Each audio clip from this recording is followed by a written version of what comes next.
Alrighty, so let's go to our number one guy, John. I'll let you announce it. Who is yours and my number one quarterback prospect for this class? All right. Well, first off, I want to state I'm surprised, but not surprised that not only we're in agreement, but the public seems to be swaying this way. Because, like I said, I thought that the Bryce Young sentiment it's just been so strong for so long that I really expected like that to really ride all the way through. But I don't know. I guess great minds think alike. Irregardless. My number one is CJ Stroud from Ohio State, 6'3", 214. The weight, it's not Bryce Young level bad, but I would like to see him put on a few more pounds with his size, his height. I think it's definitely doable in the NFL. Like, he's naturally going to build more muscle, and because of his overall frame, he'll fill into it a little bit more, which I do just want to mention that for Bryce Young, that's kind of the bigger concern. You can't just like put on weight because he's 5'10" to where there's a 5-inch difference. CJ Stroud's frame can handle a lot more of that weight without sacrificing some of his athleticism. But anyway, good arm size, good hand size. He ran a 4.65, which I think, a lot of people were surprised by, because it seems like the big criticism of CJ Stroud has been that he feels like a statue in the pocket. I do think it's a little overreactionary on that take, but I will start with the weaknesses. In college, for most of his career, there were a lot of times that he just didn't use his legs. Like, he didn't try to buy time. He would maybe just throw the ball, get rid of it, whatever he had to do, but he wouldn't try to use his legs to buy time. That said, I do wonder about maybe it's the quality of the defenses he was playing. Maybe it's the mentality that he had going into those games. I'm not sure what it was. Maybe he just didn't think about it.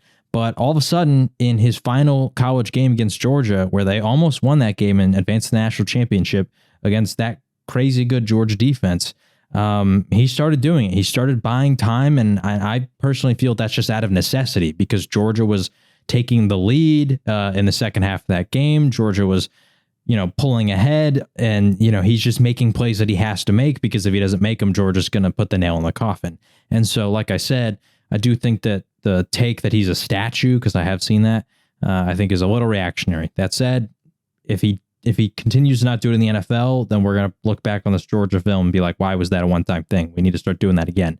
But overall, he's not going to like burn you. I think that his mobility to me, I don't know, it reminds me of maybe like a current Dak Prescott. Dak, when he was younger, before the surgery, would run quite a bit more, but now it feels like he only really runs if he has to. That kind of feels like CJ Stroud. So although his 40 time, once again, 4.65, was faster than Bryce Young, he's not as agile, not as good in the quick space. He might have a higher top end speed, but he's only really going to use that when he needs to. So I would like to see him maybe develop that a little more, rolling out in the pocket, buying time, like I said. But overall, I just think that out of every quarterback here, he's the most complete package for me. He's got a strong arm. It's not necessarily Anthony Richards strong, but it is strong. He's got a fast 40 time. It's, once again, not Anthony Richardson, but it's quick. He has good accuracy. I wouldn't say that he's as accurate as a Bryce Young, but he's pretty darn close. He's got good build. He's got good velocity, good timing. I mean, even his college stats are nuts. 66% of his passes were completed, almost 4,000 yards, 41 touchdowns, 6 interceptions. So like, the stats check out, everything kind of checks out. I don't know. To me, although he is my number one, I don't think that he has like that Trevor Lawrence level of ability, that Andrew Luck level of ability, like some of those other previous number one quarterbacks that were just like, surefire, this guy probably going to be a Hall of Famer one day. I don't think that CJ Stroud's on that level, but I do think that he is worthy of the number one overall pick. And I've already started to see that apparently the betting odds have shifted in his favor ever since the Panthers traded up to get the number one overall pick. So here we are, my CJ Stroud take. And I think I have receipts on how far back I've been on the CJ Stroud train, but I was even telling some of my coworkers last week, I was like, man, I'm surprised that all of a sudden everybody's on the CJ Stroud train, because I had been ranting to them for months that CJ Stroud was the number one guy.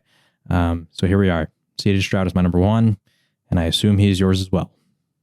Yeah. So yes, he's my number one also. So I'm just going to add on the negative you mentioned, which is his improvisation or willing to tuck the ball and run. But like I just said, that's like one of the main things that the flip side of is the main issue for, it seems like, for most young quarterbacks. So, and he's even acknowledged himself, I think it was at the combine in an interview, like, hey, he basically said, I'm paraphrasing, but I know I need to, tuck the ball and run a little more, make more plays with my legs. I think he said something along those lines. So I think it's something that's in his head too. And as he'll get more comfortable with the game, I think that's, of all the negatives I have, that's not a bad one, I think. And even so, everything else, I mean, I think his arm is almost up there with Richardson's. May not be as powerful in terms of distance, but in terms of, fitting the ball in the tight windows, especially in the intermediate, 10 to 20-ish yard range, throwing some lasers. He can do that. I actually thought he was, and because of his, taller stature, he was able to get the ball in the middle of the field more. One reason why I put him over Young. Great at processing, reading the field. I mean, you mentioned that statistic was 41 touchdowns to 6 interceptions. I mean, I know it's college, I know it's Ohio State, but still, that's like Aaron Rodgers level kind of decision making. And I will add too, that was only last year. If we include the year before, he had 44 touchdowns and 6 interceptions. So I mean, he's done it multiple years. Yeah, that's like Aaron Rodgers. They gone stay careful with the ball, but still amazingly aggressive. And one of the reasons he can be aggressive, which is another positive, is I think what goes to show his arm is at times he has a pretty quick release too. So even if he's falling back or in an awkward spots where he really can't be in the perfect stance to throw the ball, he can make it happen with just his arm at times if he needs to. Kind of like the elite guys, like I said, the Rodgers, the Mahomes, the Allens, even I would throw the Joe Burrows, those type of guys that they can be slippery in the pocket and then still get the ball out lightning quick when their guy does flash open. I mentioned the size, arm strength, but I mean, and even like I said, his decision making is just so great too. I love it because even when he's not afraid to take opportunities and throw some one-on-one balls, but even those one-on-one balls, like it seems like he puts them in either in the perfect spot where either his receiver can get it or literally it's just incomplete. Like the DB has no chance because he put it in the perfect spot. Like he's very good. Unlike I mentioned, with Levis, it seemed like his accuracy was all over the place. And Richardson, it seemed like really wherever Stroud wanted to put the ball, it was for the most time gonna be there, right where he wanted it and at the pace he wanted it to, which is going to be critical next level when when you mentioned that like we saw in the Super Bowl and with many elite quarterbacks, third downs or fourth downs are big moments where it's third and long, fourth and long. Gotta have it. They know you're going to be throwing the ball and you have to fit in a tight window. I just have more confidence in Stroud and what he can do. And like I said, size is not as much of an issue, I think, for him as it would be for Bryce Young. So those are just add on to John's reasons why I also feel Stroud is the best in the class. Kind of what we've alluded to. I think he's just more of the safe, sure thing, even if he doesn't become the most mobile guy. I mean, we talk about Herbert and Burrow. Those two are really, climbing up into the quarterback patriarchy. They're not, they're mobile enough. And if Stroud could be that, he can have great success. I want to say we've been doing this.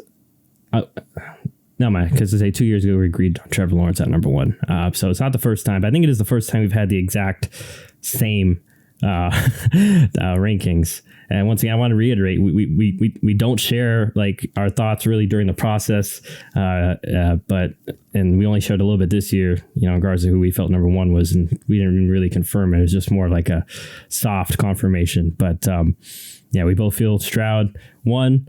CJ Stroud of Ohio State, and then Bryce Young number 2, Anthony Richardson out of Florida for 3, and then Will Levis at 4. Anything else you want to add on Stroud, John? Yeah, I did want to add real quick because I really liked the comparison you brought up of like the Aaron Rodgers thing, and I'm not saying that he's Aaron Rodgers because that's just an impossible height to live up to, but I do think that in terms of like he plays it safe, but he's also willing to be creative. And that's a quality that is kind of rare with quarterbacks nowadays. Like, you'll see the quarterbacks and, I think of like last year it was a pretty obvious example of like Mac Jones, or sorry, it was 2 years ago, Mac Jones, right? Everyone knew Mac Jones is going to make the safe, right, correct throw. He's going to do that every time. And then you have like maybe a Trey Lance or a Zach Wilson or Justin Fields or any of those other quarterbacks that weren't Trevor Lawrence. And you're like, well, maybe they won't make the right throw, but they're going to be a little more creative with it. And that could lead to a higher potential. I think that Stroud is kind of the best of both, where he will make the safe, correct decisions, but he knows when to leverage those opportunities. And I say that specifically because when you look at the receivers he had in college, he had Marvin Harrison Jr., who a lot of people think whenever he comes out is going to be a very highly picked wide receiver, probably the number one receiver in his class. He had Jackson Smith and Jigba, who's coming out this year as well, who could be a first-round pick.